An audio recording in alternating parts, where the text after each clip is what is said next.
Hello दोस्तों, क्या होगा लाखों रुपए की मालियत का सोना जो आपने घरों में रखा हुआ है, जिसकी कीमत अभी 3.5 से 4 लाख रुपया फी तोला आ रही है, वो अगर लैब में तैयार होना शुरू हो जाए और वही सोना आपको मिले 1,000 रुपया फी किलो के हिसाब से। जी मैं बात कर रहा हूँ ऐसी एक रिसर्च की। चाइना का एक इंस्टीट्यूट है, डॉलियन इंस्टीट्यूट ऑफ केमिकल फिजिक्स, उसने ये रिसर्च की है और उसमें वो काफ़ी हद तक कामयाब रहे, जिसमें उन्होंने कॉपर को जो है सोने में चेंज किया है। उनका ये दावा है कि किसी भी धात को हम सोने में चेंज कर सकते हैं।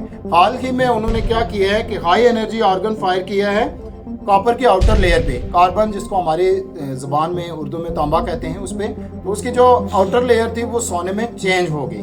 क्या दोस्तों, एक मज़े की बात बताऊं, ये रिसर्च आज की नहीं है। अगर हम आज से 1700 साल पहले चले जाएं 8वीं सदी में, तो वहाँ जाबिर बिन अय्यान का भी यही दावा था। उन्होंने इस पे काफ़ी रिसर्च किया था। उनका ये दावा था कि किसी भी धात को सोने में तब्दील किया जा सकता है। उनका ये दावा था कि बेसिकली तमाम तर धातें जो होती हैं वो सल्फर और मरकरी से मिलके बनती हैं। अगर इनको एक अच्छे वे में चेंज किया जाए, एक प्रॉपर वे में, तो उसको सोने में चेंज किया जा सकता है। उन्होंने उस पर एक बुक लिखी थी जिसका नाम था एलेक्सर ऑफ लाइफ। उसमें वो लिखते हैं कि किसी भी धात को मैं सोने में चेंज कर सकता हूँ, और कहा जाता है कि वो तकरीबन 90% इसमें जो है सक्सेसफुल रहे थे।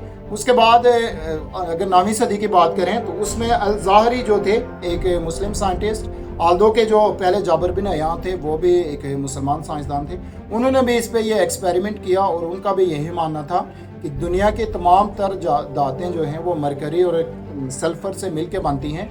अगर उनको एक प्रॉपर वे में चेंज किया जाए तो उसको गोल्ड में चेंज किया जा सकता है। तो अगर चाइना की ये रिसर्च कामयाब रही, जो उनका दावा है कि काफ़ी हद तक कामयाब हो चुकी है, अगर किसी भी धात को सोने में चेंज करना शुरू हो गए तो फिर क्या होगा, वो उन रिजर्व बैंक का जिन्होंने करेंसी के बैग पे सोने को रखा हुआ है, या पूरी दुनिया का जो सिस्टम है, सोना आज लाखों डॉलर पे में बिक रहा है, तो उसकी धड़ाल से कीमत जो है वो लोहे के बराबर ना हो जाए। तो देखते हैं जी चाइना वाले इस पे कहाँ तक पहुँचते हैं, मुस्तकबिल में क्या होता है। क्या सोना जो है वो इसी तरह 1,000 रुपया किलो मिलने जा रहा है, या ये रिसर्च फेल हो जाएगी।